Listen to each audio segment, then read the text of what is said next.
Hi, smart people. Actually, this is the first time I'm doing something like this because I'm not really like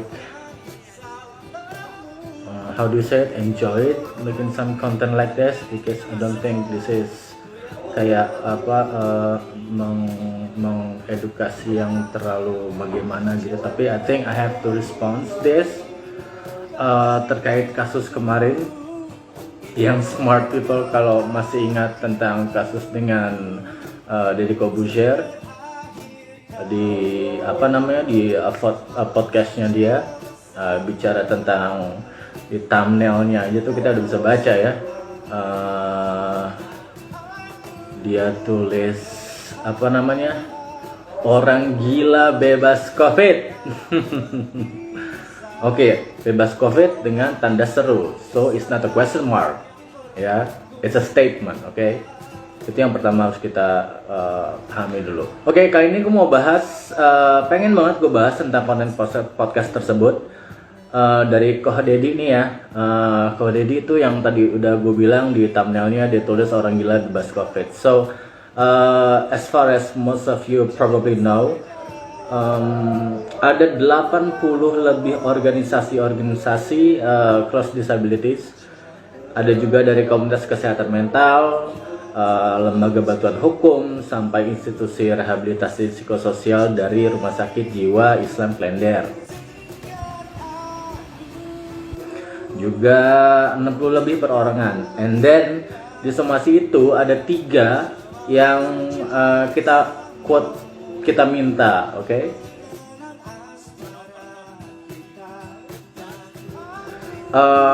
Ini aku apa maksudnya yang gue bilang ini nggak sama persis, tapi pada intinya esensinya sama. Satu itu take down the video, which is at that video isinya itu misinformation and misleading yang bisa menjadi pembodohan masyarakat yang kayaknya aduh, kalau masyarakat kita dibodohi seperti itu kayaknya dengan tagline smart people, I don't think that it's quite smart, okay? Lalu juga ada juga yang kedua itu kayak permintaan maaf. He's done that. I'm grateful for that. Sisi aku sekali lagi sisi. But I felt nih ya, ini gue ya, I felt that he didn't give any sincerity in that statement gitu ya. Tapi ya it's okay. So all of us like now now can see who is truly is, ya kan. And it's not only come from me ya, banyak. Nanti gue akan apa namanya memberikan beberapa screenshot dari beberapa orang yang felt the same like I felt gitu ya.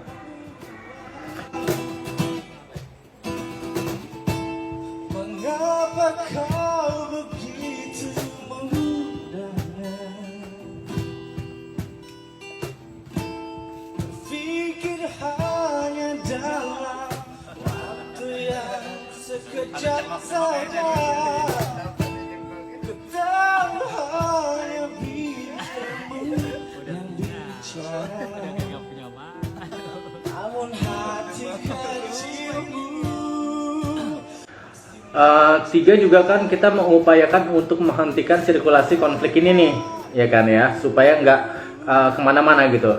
Yang membuat banyak loh yang nggak hanya kayak penyintas aja nih yang kayak sakit hati, get triggered, and then get emotional and stuff like that. Tapi juga keluarga tentu kayak merasa tersakiti gitu. Tapi kalau and then maksudnya gini, kalau lo udah bawa keluarga, you fight for your family, guys. Gitu deh, you fight for your family. Kalau gue gitu, karena gue merasa kayak keluarga gue nih kayak perjuangan selama ini almost a decade, they were like apa namanya merawat gue, and then Di situ mereka merasa tersakiti ya, merasa kesal dan emosi juga. Of course I have to fight for them karena mereka sudah benar-benar, how do you say it, membantu gue banget gitu. Jadi kalau gue merasa sedikit marah, sebenarnya bukan karena gue, tapi karena family gue gitu. Jadi kayak family gue get disturbed, gue maju bro, gitu. Dan juga ini kayak jadi bikin semakin menstigma nih, stigma masyarakat. Kalau kalian nih ya, kalian punya keluarga yang seperti itu ya, gimana nih smart people yang kalian agung-agungkan ini rasain gimana? Kalau keluarga kalian merasakan kayak gitu, lo maju nggak? Lo cek berantem nggak? Ya kan? Normal banget gitu menurut gue. It's freaking normal gitu untuk kita as a family. Kalau ada yang, sekali lagi, kalau ada yang disturb with my family business, my family yang lagi asik-asik aja, dan ya tentu lo juga pasti sama bertindak kayak gue, ya kan? Itu yang poin utamanya. Pokoknya maksudnya gini, humanity above all, humanity above religion, humanity above country, humanity above everything, you know, pokoknya bener-bener humanity above all. Terus ada pertanyaan, gimana caranya, ya kan? Gimana caranya? Kan katanya smart, do your magic then. Sampai tadi nih, Koh Deddy tuh bikin ini juga guys, bikin konten lagi, podcast lagi sama Profesor Dr. Andes Henry Subiakto terkait kasus yang kemarin, ya kan? Nah, ini gue kind of bit confused nih. Gini, maksudnya kayak, is he looking for like justification or like validation? Gue nggak ngerti nih, because I knew in his heart he's done wrong, ya. I knew it. Kalau dia merasa begitu, I knew it. I don't know gimana, tapi I knew it. Sorry, gue sedikit baca ini supaya gue nggak ngawur, maksudnya kemana-mana melebar ya. Sebut kopi dulu. And then,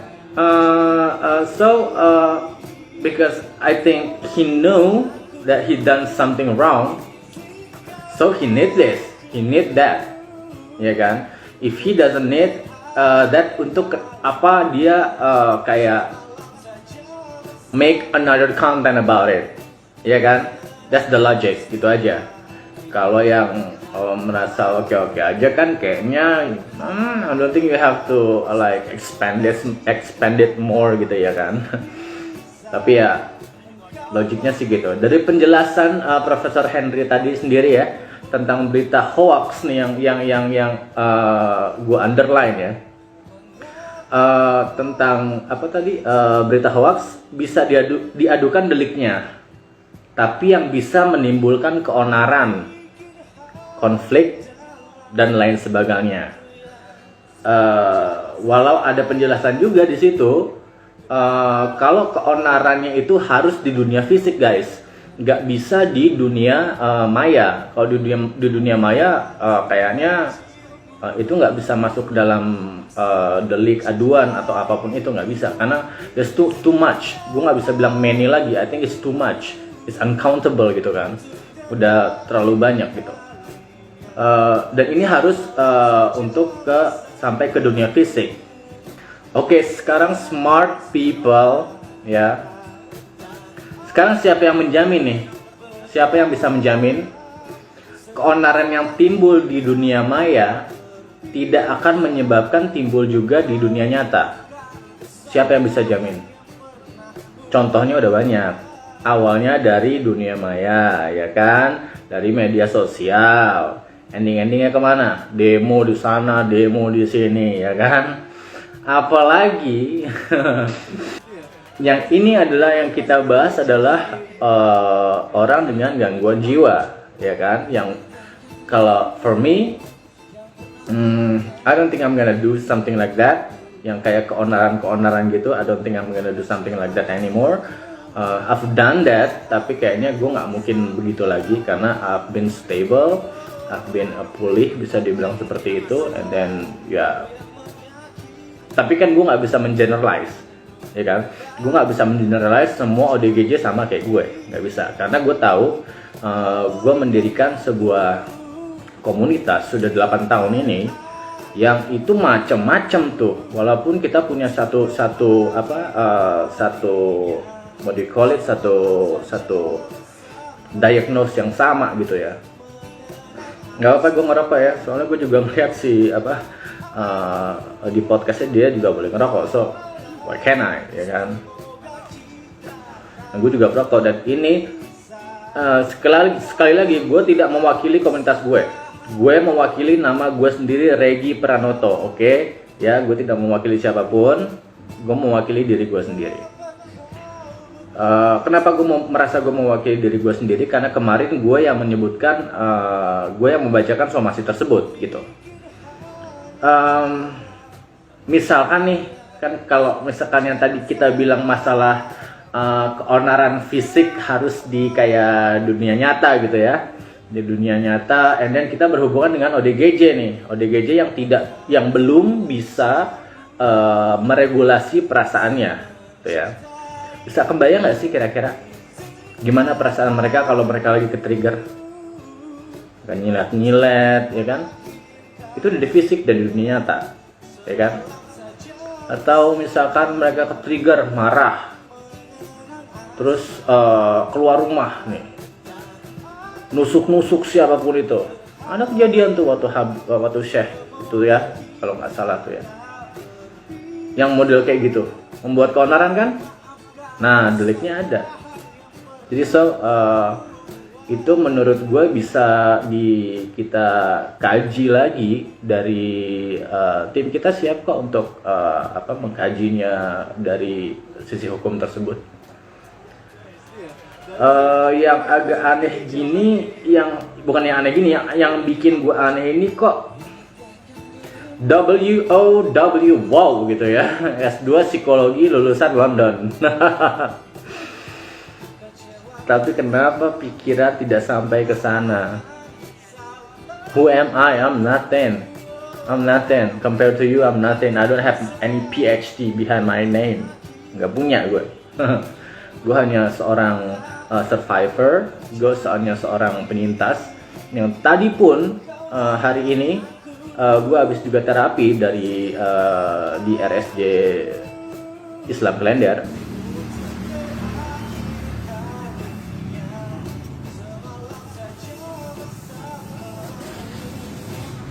Gue habis terapi juga tadi. Ketika terapi, I'm a little bit cooling down. My doctor said blah blah blah blah blah, give me some therapeutical yang kayak gitu-gitulah ya, untuk menenangkan gue dan segala macam. Tenang tuh gue, di situ gue tenang, honestly gue tenang. And then tiba-tiba di grup kita tuh ada laporan tentang diupload lagi nih yang tadi podcastnya Koh Dedi nih, ya kan? Jadi kayak sedikit men-trigger tapi not really gitu. So I think daripada gue marah-marah yang nggak jelas gitu ya, so I better think gue bikin video ini gitu. Sekali lagi tentang undang-undang hoax tadi, kayaknya kita bisa nih untuk kayak diskursus bareng gitu ya, untuk bikin kajian ilmiah dengan tim kita. Be very open kalau untuk itu, kita sangat terbuka. But from all of that, which makes me like annoyed annoyed, maybe annoyed. But once again, that's not only comes from me alone, ya. Enggak. Banyak juga yang kayak ngomong, kenapa sih nggak minta maaf secara sincere aja udah gitu, ya kan? I think tanpa harus like you have to ngomongin tentang kayak how to say updatean dari KKBI lah, dari inilah itulah. Do you think it really needed? Honestly, gue nggak ngerti. Sampai bawa KBBI ya, gue nggak ngerti juga itu. Siapa yang bertanggung jawab untuk KBBI? I don't know either. Tapi gue juga agak bingung ya. Sampai sekarang kan yang kita minta itu sebenarnya karena misinformasi dan misleading yang super ngaco dari thumbnailnya aja deh ya, dari thumbnailnya yang it's a statement, dan thumbnailnya itu statement kan. Jadi kayak I don't know, it's a clickbait, gue nggak ngerti it's a clickbait or what, gue nggak ngerti. Yang which is adalah itu statement, it's not a question. Kalau dia a question pasti ada question mark di belakangnya kan. But it's not, it's a statement. Karena dia menaruh tanda seru 3 di belakangnya. Jadi I was thinking like this, kok Deddy kayak masih kurang kaya ya kok? Apa gimana sih kok? Kayaknya kok dia itu udah kaya banget deh, udah bisa bantu banyak orang, ya kan? Udah bisa ABCD, and you have like, aduh kehidupan yang gue ngiri banget jujur ya. At the beginning I was so impressed with you, I was so like inspired by you, but I don't know why this happened actually. Tapi ini menurut gue harus gue edukasi untuk yang orang-orang lainnya gitu ya, untuk gue memperjuangkan hak-hak orang-orang seperti gue. Wajib gue maju.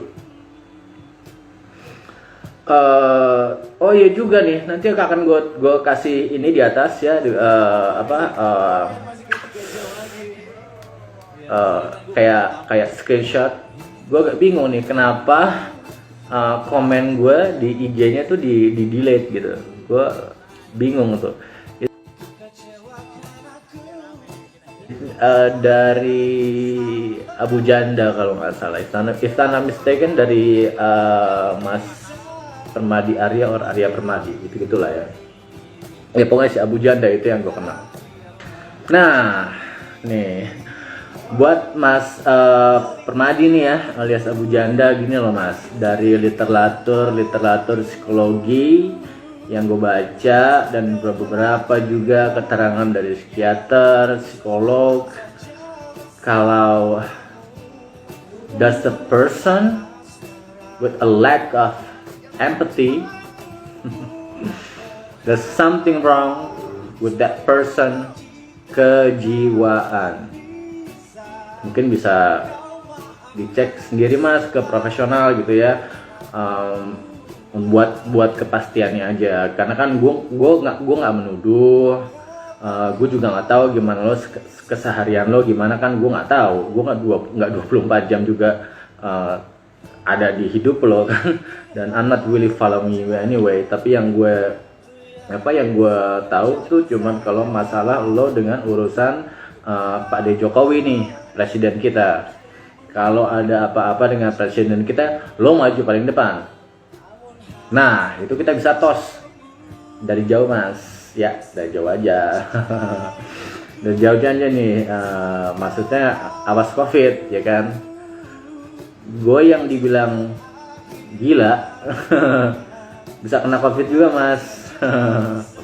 Jadi saran gue juga hati-hati nih, tetap juga prokes sesuai anjuran presiden kita Mas. Oke? Sip ya? Oke. Di komen itu juga yang without any like gue punya intention, ternyata di atasnya itu ada dari Ada dari Nanda Persada, ya kan? Ada dari Nanda Persada. Nanda Persada. Kayaknya kita pernah ketemuan deh di salah satu klinik di daerah Prapanca. Ya nggak sih? Di salah satu klinik di daerah Prapanca, gue ulangin tuh. Waktu itu keluhannya apa ya, Mas?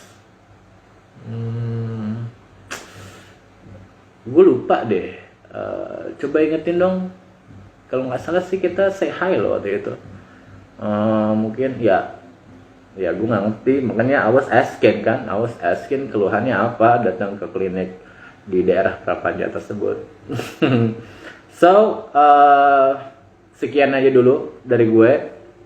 Untuk ini sekedar memberikan informasi untuk para siapapun yang lagi dengar ini ya, dan untuk apa namanya ya, untuk memberikan edukasi, psikoedukasi juga, kalau ternyata sekarang kita sudah harus lebih memanusiakan manusia kayaknya ya. Untuk kalau masalah dulu juga gue sempet tuh untuk masalahnya apa namanya, kayak siapa namanya yang tadi kalian sebutkan itu, Baim Wong, terus Raffi Ahmad, gue nggak tahu kalau Ahmad gue nggak nonton, tapi Baim Wong gue nonton, and then bla bla bla bla bla ya, gue nggak ngerti juga. Di situ ceritanya mereka menjadi seorang ODGJ di pinggir jalan and bla bla bla bla bla and stuff gitu kan ya, oke. And then mereka memberikan like a gift gitu ya untuk mereka. Terus pikiran gue cuman kayak ini komparasinya kalau dengan AdSense-nya kira-kira berapa persen? Think smart, because you are smart people. Thank you for watching. Bye bye. Ditunggu komennya, ditunggu buliannya. I'm ready.